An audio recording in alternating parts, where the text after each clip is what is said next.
Bien-aimés dans le Seigneur, shalom. Shalom chez vous, shalom ce soir. Votre servante, pasteur Dorcas Josepha Daniels. J'interviens ce soir dans le cadre du christianisme authentique. Aujourd'hui, le prophète Élie n'est pas là parce qu'il est à la chambre haute en train de préparer le lancement de notre programme de prière de 30 jours que nous allons débuter demain, 1er juin, lundi 1er juin, pour la nation congolaise. Alors, c'est dans ces cadres que j'interviens ce soir pour vous motiver par rapport à ces programmes que nous avons organisés, le christianisme authentique. Le christianisme authentique n'est autre qu'un mouvement qui rassemble de chrétiens, qui rassemble les églises, qui rassemble les hommes de Dieu, qui croient au message de la rédemption par la croix, qui croient à la rédemption au travers de l'œuvre de la croix, et ceux qui croient que Jésus-Christ revient bientôt et qui sont en train de se préparer pour l'enlèvement. Nous ne sommes pas pour autant distraits pour la simple raison que lorsque nous suivons la prophétie de la Bible, nous pouvons comprendre que le temps dont Jésus nous a parlé est en train d'atteindre son parachèvement. Alors ce soir, nous voudrions parler de la prière de la nation. C'est vrai qu'il y a plusieurs personnes qui ont déjà organisé la prière pour la nation. Nous avons eu tout au long de cette année, sûrement l'année dernière, il y a 2 ans de cela, il y a toujours des gens qui organisent, de chrétiens qui se réunissent pour prier pour la nation. Mais cette fois-ci, il y a une particularité dans ces programmes de prière pour la nation. Quelle est la particularité ? La particularité est tout simplement, est-ce que actuellement le monde est en train de vivre presque une tragédie voulue par Dieu, une tragédie voulue par les hommes. Mais tout ce que je sais, que la Bible déclare que toute chose concourt au bien de ceux qui aiment Dieu. C'est-à-dire lorsqu'il y a quelque chose, un malheur qui arrive dans un pays, le Seigneur nous dit que nous devons réfléchir et nous devons chercher sa face. Et nous devons chercher sa face au travers de la prière. La prière est extrêmement importante. Pourquoi la prière est importante? Je vais vous donner 9 raisons pour lesquelles nous, enfants de Dieu de la République démocratique du Congo, nous devrions prier pour notre nation. La première raison, c'est que la prière en général est une recommandation de Dieu. Si nous lisons dans le livre de 1 Thessaloniciens chapitre 5 verset 17, là nous voyons très bien que l'apôtre Paul nous recommande de prier sans cesse. Pourquoi devrions-nous prier sans cesse? Nous devons prier sans cesse, c'est-à-dire tout le temps. Lorsqu'on se réveille, nous devons prier. Lorsqu'on est debout, nous devons prier. Lorsque nous mangeons, nous devons prier. Lorsque nous sommes dans notre voiture, nous devons prier. Lorsque nous devons être sur le lieu de travail, nous devons prier. Nous devons prier tout le temps. C'est-à-dire notre esprit doit être en éveil et être connecté à Dieu. Pourquoi? Afin de recevoir les orientations, les directives et la révélation qui vient de la part de notre Seigneur. Pourquoi devons-nous prier sans cesse? L'apôtre Paul nous dit dans le livre d'Éphésiens chapitre 6, qui est d'ailleurs la fondation de notre 30 jours de prière, Éphésiens chapitre 6, versets 12 et 18, j'ai lu au verset 12, « Car nous n'avons pas à lutter contre la chair, mais contre les dominations, contre les autorités, le prince de ces mondes de ténèbres, contre les esprits méchants dans le lieu céleste. » Et au verset 18, il dit « Faites en tout temps par l'Esprit toutes sortes de prières et de supplications. Veillez à cela avec une entière persévérance. Priez pour tout le saint. » Donc vous comprenez que c'est une recommandation. Pourquoi? Parce que nous vivons dans un monde où il y a un combat perpétuel. Nous vivons dans un monde où tant que notre ennemi Satan n'est pas encore lié, il va nous livrer une bataille. Et cette bataille nous exige un contact permanent avec notre Seigneur Jésus-Christ. Et si nous lisons dans les livres de 1 Timothée chapitre 1 versets 1 à 2, la Bible dit que nous devons prier pour quoi? Pour la paix. Nous avons besoin de la prière pour garantir la paix dans notre pays, mais aussi la tranquillité. Il le décrit en disant, « Frères, je vous exhorte avant toute chose. » Je vais lire rapidement. Il dit, l'apôtre Paul à Timothée, il dit, « Mon fils, 1 Timothée chapitre 1, il dit, « Je vous exhorte avant toute chose à faire de prières, des supplications, de requêtes, des actions de grâce pour tous les hommes, pour le roi et pour tous ceux qui sont élevés en dignité. » Donc ici, on nous montre que la prière est extrêmement importante. Il y a plusieurs types de prières. Il y a de prières de supplication. Si nous voulons que Dieu puisse intervenir dans une situation qui ne marche pas, si nous voulons que Dieu puisse intervenir dans un chaos, si nous voulons que Dieu puisse intervenir dans une situation qui ne marche pas, nous allons implorer le Seigneur. Nous implorons le Seigneur afin qu'il intervienne. Ou si nous avons une requête spécifique à faire à Dieu, nous devons le faire au travers de la prière. Nous pouvons aussi faire la prière pour action des grâces. Remercier le Seigneur pour tout ce qu'il est en train de faire pour le pays. Remercier le Seigneur, c'est vrai que les gens sont en train de se rendre compte que les choses ne marchent pas comme il faut, mais si vous remarquez très bien, surtout avec cette pandémie, quand nous voyons par rapport à la concentration de la population dans la ville de Kinshasa, vous allez comprendre qu'il y a une main derrière de Dieu, derrière cette pandémie. Que le Seigneur est en train de freiner le catastrophe. Parce que si Dieu n'était pas intervenu, s'il n'y avait pas de prière qui s'était levée pour intervenir, je crois que la ville de Kinshasa aurait été une catastrophe. Mais Dieu, au travers de la prière, a entendu et il est intervenu. Et nous voyons que l'apôtre Paul nous exhorte également à prier pour le roi. Prions pour le roi, mais aussi pour tous ceux qui sont élevés en dignité. Je sais que beaucoup de gens se posent des questions. Mais pourquoi devrions-nous prier pour toutes ces personnes? Bien-aimés dans le Seigneur, il y a quelque chose que nous devons savoir et que toute autorité vient de Dieu. Ah oui, les gens peuvent imaginer ce qu'ils veulent. Les gens peuvent avancer des raisons qu'ils veulent avancer, mais la Bible est une parole qui est vraie.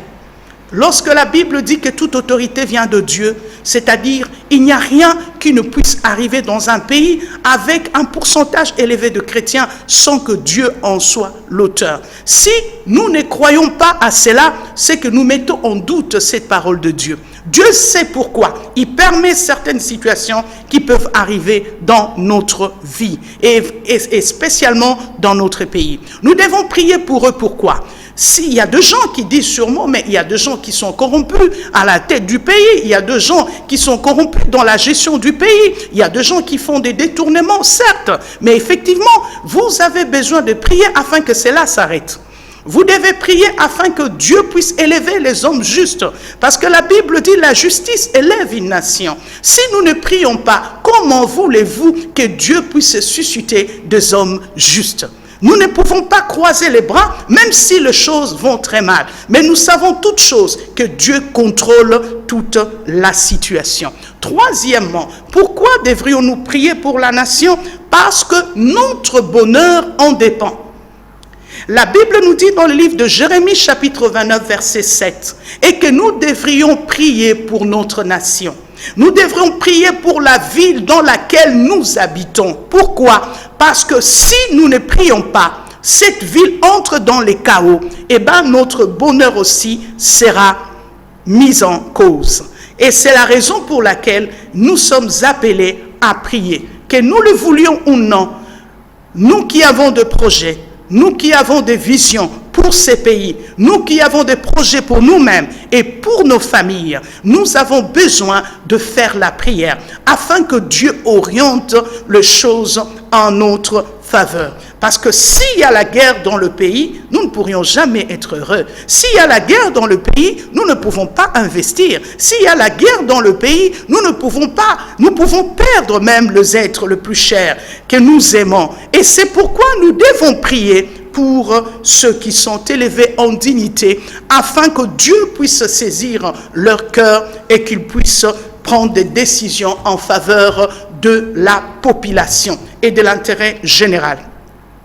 La quatrième raison pour laquelle nous devons prier, c'est parce que le cœur du roi est un courant d'eau dans la main de l'Éternel. Il incline partout où il veut.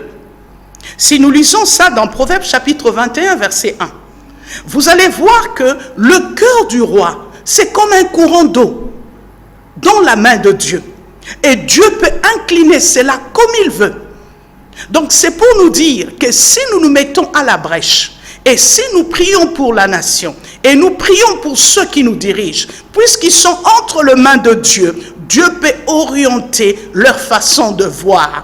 Dieu peut orienter leur façon de faire. Dieu peut orienter leur façon de réfléchir. Dieu peut orienter leur façon de travailler. Dieu peut orienter leur façon d'agir en faveur de l'intérêt de la population. Cinquièmement, pourquoi nous voulons prier pour la nation? Nous voulons prier pour la nation parce que l'Éternel étend ses regards sur toute la terre pour soutenir ceux dont le cœur est tout entier à lui. Oui, quand les enfants s'élèvent et crient vers lui, ces enfants, il agit. Dieu a les regards tournés vers la terre. Dieu a les regards tournés pour les êtres qu'il a créés à son image et à sa ressemblance. Dieu a les yeux, le regard tourné vers ceux qui ont cru en lui, vers ceux qui croient à l'œuvre de la croix, vers ceux qui ont accepté Jésus-Christ comme Seigneur et Sauveur. Son regard est tourné vers eux, de sorte que si ceux-ci crient vers le Père qui les a créés, leur Père, il va répondre. Parce qu'il a dit, invoque-moi, je te répondrai. Et je te montrerai de choses cachées, de choses que tu ignores. Donc le fait que le regard de Dieu soit tourné sur la terre est une faveur pour nous, en tant qu'enfants de Dieu, de pouvoir orienter nos prières vers le Père céleste. La sixième raison pour laquelle nous devons prier pour la nation, c'est pour que nous puissions posséder ce que nous recherchons. Je sais qu'à tous les niveaux, la population congolaise a besoin du bien-être. Nous voulons bien vivre. Nous voulons une économie stable. Nous voulons que le chômage soit absorbé par la création de l'emploi, par les investissements durables. Nous voulons la stabilité macroéconomique, pas une stabilité apparente, mais nous voulons une stabilité réelle, avec un impact sur le plan social. Nous voulons que socialement, que la population sente que les choses s'améliorent. Nous voulons l'autosuffisance alimentaire. Nous voulons manger à notre faim. Nous voulons aussi épargner. Nous voulons aussi investir, afin de gravir tous les échelons de Maslow et atteindre ce qu'on appelle l'épanouissement personnel. Mais cet épanouissement n'est possible que si nous prions vers Dieu. Je sais qu'il y a des gens qui nous disent, mais pourquoi ne pas agir? Les chrétiens passent leur temps à prier, mais ils n'agissent pas. Non, un vrai chrétien né de nouveau, a la nature du Créateur. Le Créateur, notre Dieu, c'est un premier entrepreneur. Il est le premier qui, en combinant le facteur parole et l'Esprit de Dieu, créa la nature.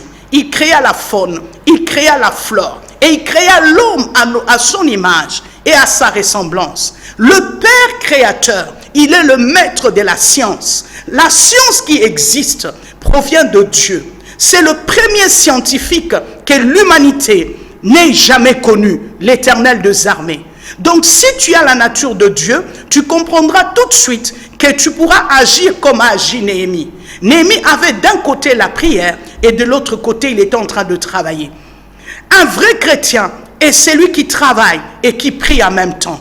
Parce que la Bible déclare que tout travail procure de l'abondance. Vous ne pouvez pas avoir une abondance, un développement économique dans un pays si vous ne travaillez pas.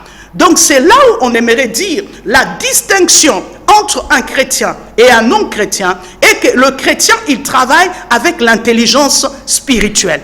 L'intelligence spirituelle a la particularité de pouvoir aider le chrétien à entrer dans la dimension de la révélation divine et de faire les choses différemment, les choses autrement et d'obtenir ce qu'on appelle d'optimiser le résultat de son travail. Jacques nous parle dans Jacques chapitre 4 verset 2, il dit « Vous ne possédez pas parce que vous ne demandez pas. » Oui, il a dit dans Matthieu 7, demandez, on vous donnera, frappez, on vous ouvrira, cherchez, vous trouverez. Dieu est comme un père. Si vous voulez que Dieu change ces pays et que ces pays qui naturellement a été dotés de richesses, qui font de ces pays-là le pays le plus riche du monde en sous-sol, mais nous aimerions aussi que ces pays deviennent prospères et que le fils et le fille de ces pays puissent bénéficier de la richesse que le Créateur a donnée à ces pays. Et c'est pourquoi nous devons prier. Nous devons prier Dieu pour que Dieu puisse jeter un regard favorable sur nous et qu'il nous réponde. La 7e raison pour laquelle nous devons faire la prière pour la nation, c'est que la prière fervente du juste a une grande efficacité. Et là, nous lisons dans le livre de Jacques, chapitre 5, versets 16 à 18. Ici, Jacques est en train de faire allusion à la prière qu'Élie avait faite. Et Jacques dit que Élie était un homme de la même nature que nous. C'est-à-dire quoi? Élie avait la nature divine que nous avons, enfants de Dieu. Élie avait la même nature que nous. Élie avait cru en Dieu. L'Esprit de Dieu était dans Élie. L'Esprit supérieur qui était dans Joseph, l'Esprit supérieur qui était dans Daniel, l'Esprit supérieur qui était dans Moïse, cet esprit-là était dans Élie. Mais la Bible dit, Élie a prié pour que pendant 3 jours, pendant 3 à 6 mois, qu'il n'y ait pas de pluie, il n'y avait pas de pluie. Mais lorsque ceci arrive, c'est à l'époque du roi Akab. Akab était un homme incrédule. Akab ne croyait pas en Dieu. Akab faisait les choses qui ne plaisaient pas à Dieu. Akab s'était accaparé de biens de Naboth avec sa femme. Et comme nous pouvons vivre aujourd'hui, il y a des extorsions, il y a des détournements de biens, de privés, de civils. Oui, c'était à l'époque comme celle-ci. Mais la Bible dit, qu'est-ce qui s'est passé? Élie a prié. C'était à l'époque où les chrétiens, plutôt le croyant, le prophète était persécuté. Les enfants d'Israël étaient persécutés. Mais à ce moment-là, Élie avait prié pour que pendant 3 à 6 mois, plutôt 3 à 6 mois qu'il n'y ait pas de pluie, il n'y a pas eu de pluie. Et lorsqu'il a prié pour la restauration, et la pluie est revenue.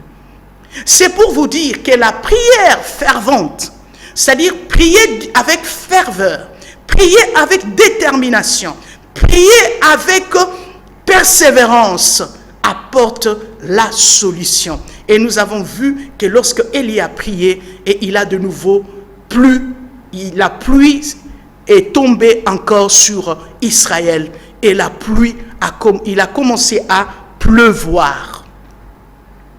La 8e raison pour laquelle nous devons, bien-aimés dans le Seigneur, prier pour la nation, se trouve dans Romains chapitre 3, nous l'avons dit au début, au verset 1 et 4. La Bible dit, nous devons prier parce que toute autorité vient de Dieu. L'image du pays dépend de la qualité de ses dirigeants. L'avenir d'une nation dépend de ces 2 binômes. Ça dépend de leadership et de la bonne gouvernance. Ces 2 choses. lorsque nous ajoutons la direction divine, le pays ne peut que connaître l'exploit et le développement. Alors, cela étant, puisque toute autorité vient de Dieu et que c'est Dieu qui a établi ces personnes qui sont là en train de gouverner le pays, j'entends par là l'institution président de la République, j'entends par là le Sénat, j'entends par là le Parlement, j'entends par là le pouvoir judiciaire, j'entends par là le pouvoir, les entités décentralisées, le gouverneur, le maire, le chef de quartier et consorts. Toutes ces personnes sont là parce que Dieu l'a permis. Si Dieu ne l'avait pas permis, ils ne seraient pas là. Je sais que même nous qui servons Dieu, il nous arrive par moments, lorsque nous rentrons dans la chair, nous prenons position. Oui, les élections, c'est une organisation humaine, mais le choix des hommes, c'est Dieu qui les choisit. Dieu les choisit en fonction du cœur des Congolais. Oui, nous avons le roi que nous méritons. Mais si nous voulons que Dieu nous donne un roi selon son cœur, nous devons prier afin que Dieu incline le cœur de ces rois en faveur de sa population. Et c'est la raison pour laquelle, bien-aimés, nous devons prier pour l'institution président de la République. Nous devons prier pour le Sénat. Nous devons prier pour l'Assemblée générale. Prier pour toutes ces institutions afin que la main de Dieu s'étende non seulement dans leur cœur, dans leur tête, dans tout leur être, et que Dieu puisse communiquer sa pensée et sa vision, afin que le pays soit dans la joie. Neuvièmement, nous prions pour la nation parce que nous avons besoin de la guérison divine de la nation. Le pays va très mal. Je serais hypocrite si je dis que tout va bien. Le pays va tellement, très mal. Il y a tellement de contradictions. Contradictions entre pouvoirs. Il y a tellement de conflits entre pouvoirs. Il y a tellement certains qui profitent de ces conflits pour détourner. Il y a de ceux qui profitent de ces conflits pour faire des choses qui font très mal à la nation, mais aussi à la population. Et qu'il est important de faire cette prière. En 2 Chroniques chapitre 7, verset 14, la Bible dit, je lis au nom de Jésus-Christ, la Bible dit, « Si mon peuple, sur qui est invoqué mon nom, s'humilie, prie et cherche ma face, s'il se détourne de ses mauvaises voies, je l'exaucerai des cieux. Je lui pardonnerai son péché et je guérirai son pays. » Ici, Dieu parle au conditionnel. Il y a une conditionnalité. Il dit si. Donc ça veut dire si vous ne le faites pas, rien n'arrivera. Donc c'est-à-dire ce que vous recherchez, la guérison du pays dépend de certains facteurs. Premièrement, il faut qu'on puisse s'humilier devant le Seigneur. Peuple congolais, nous devons penser à nous humilier devant Dieu. Combien de fois nous nous sommes opposés à Dieu? Il y a tellement de critiques. Nous avons tous critiqué. Nous avons critiqué les institutions. Nous avons critiqué le pouvoir en place. Nous avons critiqué. Et nous nous sommes même révoltés par moments. Mais nous ne savions pas que ce n'est pas vers ces hommes que nous nous révoltons. Nous avons mal fait. Nous nous révoltons contre notre Dieu. Parce que c'est lui qui a voulu. Parce que si lui ne voulait pas, Tshisekedi n'allait pas être président de la République. Si Dieu ne voulait pas, Tambwe Mamba n'allait pas être président du Sénat. S'il ne voulait pas, Janine Mabunda ne serait pas au Parlement. S'il ne voulait pas, donc c'est pour vous dire, s'ils sont là parce que Dieu l'a permis, maintenant la question c'est de savoir pourquoi Dieu l'a permis. Il l'a permis pour une raison. Nous devons nous humilier devant le Seigneur. Nous devons agir selon le plan que Dieu a tracé. Nous devons nous humilier. Nous devons prier. Nous devions chercher sa face. Oui, On ne parle pas de prière de 5 minutes, 2 minutes, 10 minutes. Non, nous devons prier au moins pendant 1 heure à chaque fois que nous sommes devant le Seigneur. Au moins pendant 1 heure. Humilions-nous devant le Seigneur. Répentons-nous devant Dieu. Parce que ces pays, nous l'avons vendu. Nous, serviteurs de Dieu, nous avons vendu ces pays. Les hommes d'État ont vendu ces pays d'une manière ou d'une autre. Nous avons laissé Satan entrer pour régner et imposer sa loi. Mais il est temps de récupérer le pouvoir, de récupérer l'autorité, afin que Christ règne en roi et seigneur dans cette nation, le Congo. Nous devons nous détourner du mal.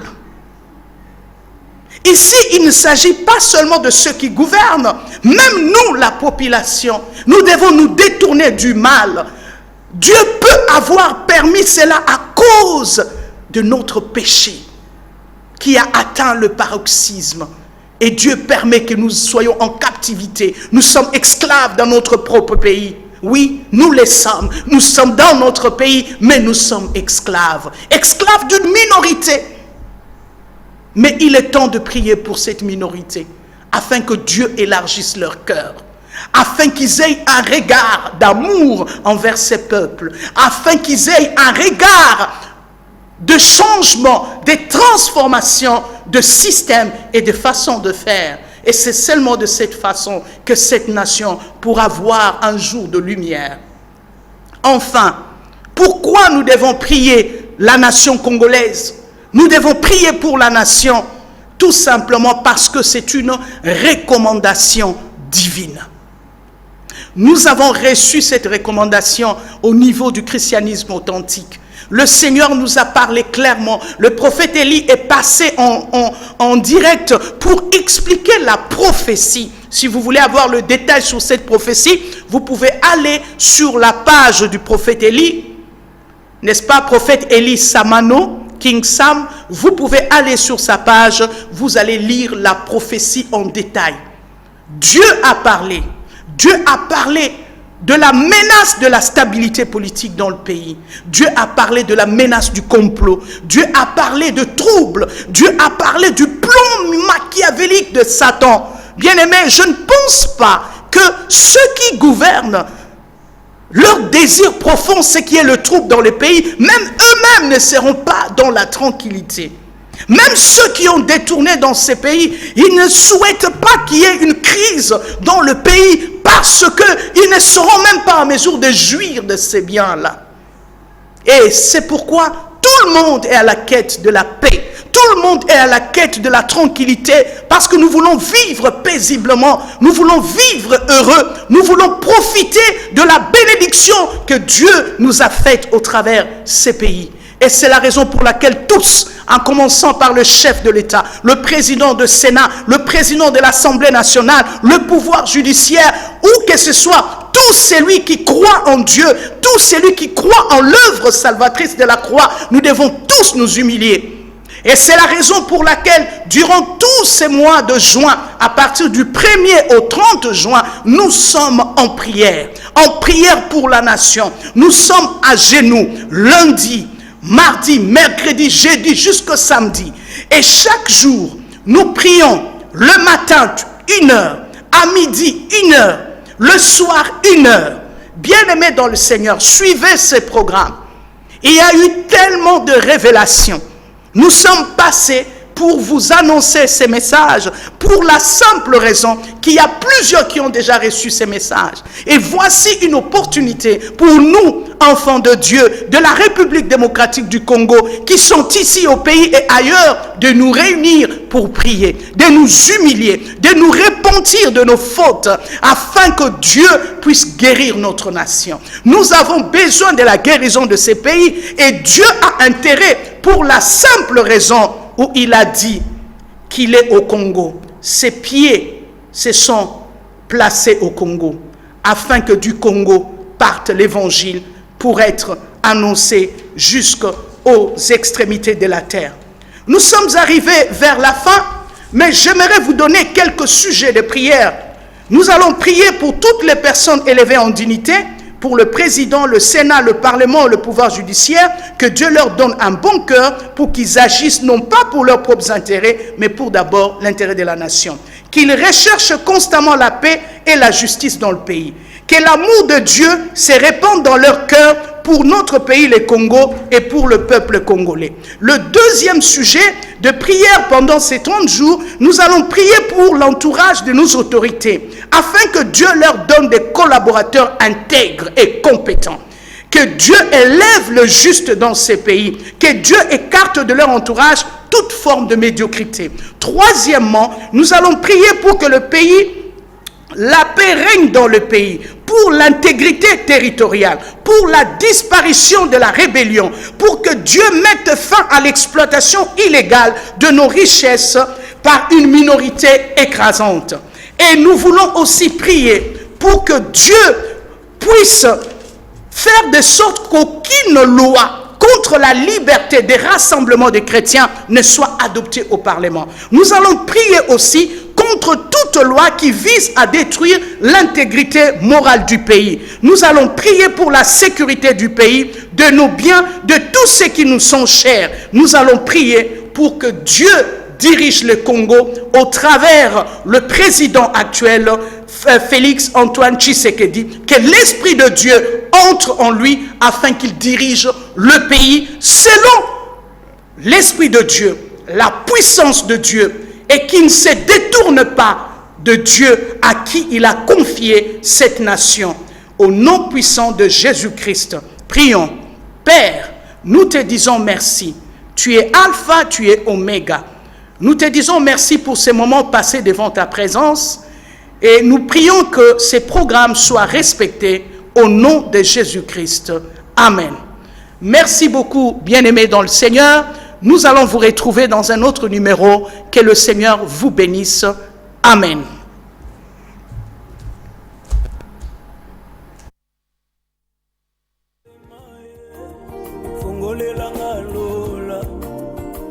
Oh,